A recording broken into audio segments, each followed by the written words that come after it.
Good morning, everyone. Today is a very exciting day at Palm Beach Synagogue because there are two graduations that are going to take place. The first one is right here in the sanctuary for the Hebrew school children, and then the second graduation will be this evening for the high school Maimonides students, which brings us to the subject of Jewish education. We know that at Mount Sinai, on the holiday of Shavuot that we're going to celebrate in 2 weeks from now, God gave us the Torah, and God said that the Jewish children will be the guarantors, that the Jewish children will receive a Jewish education in every generation is the way to assure that the Torah and Judaism will continue forever. And indeed, that has been the secret recipe of Jewish continuity, that in every generation, Jews have made their children the primary focus of transmitting Jewish values and teachings.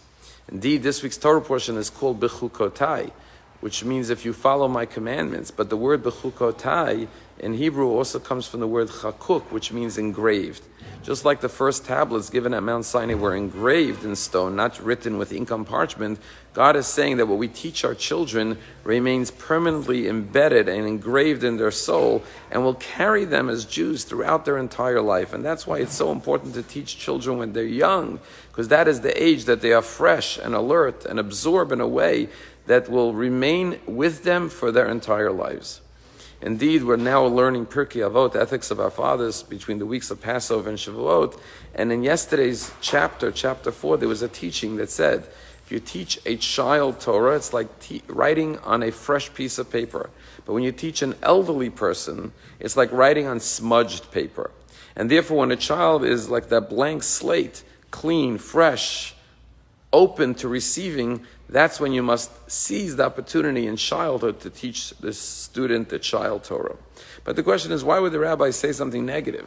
That teaching an elderly person is like writing on smudged paper. After all, the purpose of the mission is to encourage people to learn, not discourage them by saying you're old and therefore you're already like a smudged piece of paper.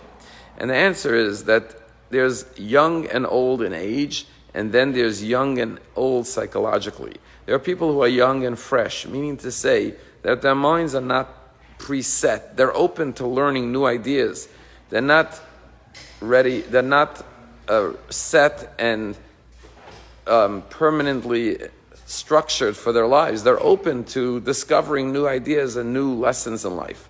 And then there are people who could be young, but they're already like an old person in the sense that they've already made up their mind and they're not open to new teachings, new inspiration, and new ideas. As someone said, I've already made up my mind, don't confuse me with the facts. And so what the Mishnahs and the rabbis are teaching us is that you should be like a young person, no matter what age in life you're at. Always be young, meaning that you should learn and approach life with an open mind and never be like an elderly person in the sense that you've already become fixed and set and unwilling to absorb new teachings, new direction, and new ideas. You know, yesterday, this week, there was an international chemistry competition, and high school students from all over the world came to this international chemistry competition. And one of the competitors was a boy from Israel, whose name was Netta Eger. And Netta Eger is 17 years old, and he was with his kippah on this at this chemistry competition, and he won the first round, and he went into the second round, and when he came to go into the third round, it was scheduled to be yesterday on Shabbat, and he said, I'm an observant Jew who keeps Shabbat, and I cannot compete on Shabbat. Can I take the test on Friday or Saturday night? And the host of the competition refused to allow him to take it either before or after Shabbat, and he had to choose between winning the chemistry competition or keeping Shabbat. And he chose to keep Shabbat, and he bowed out of the competition. And to us, he's the true winner, because he passed the ultimate test, the test of his faith, of his convictions. And that's the power of Jewish education, that a child could be so determined to be devoted and dedicated to his heritage, to God, that nothing can surpass that devotion and dedication. And what's fascinating is that this boy, Netta Eger, is a direct descendant of one of the greatest rabbis of the 19th century, Rabbi Kiva Eger, one of the greatest Jewish scholars who authored many, many books on the Talmud and great Jewish thought.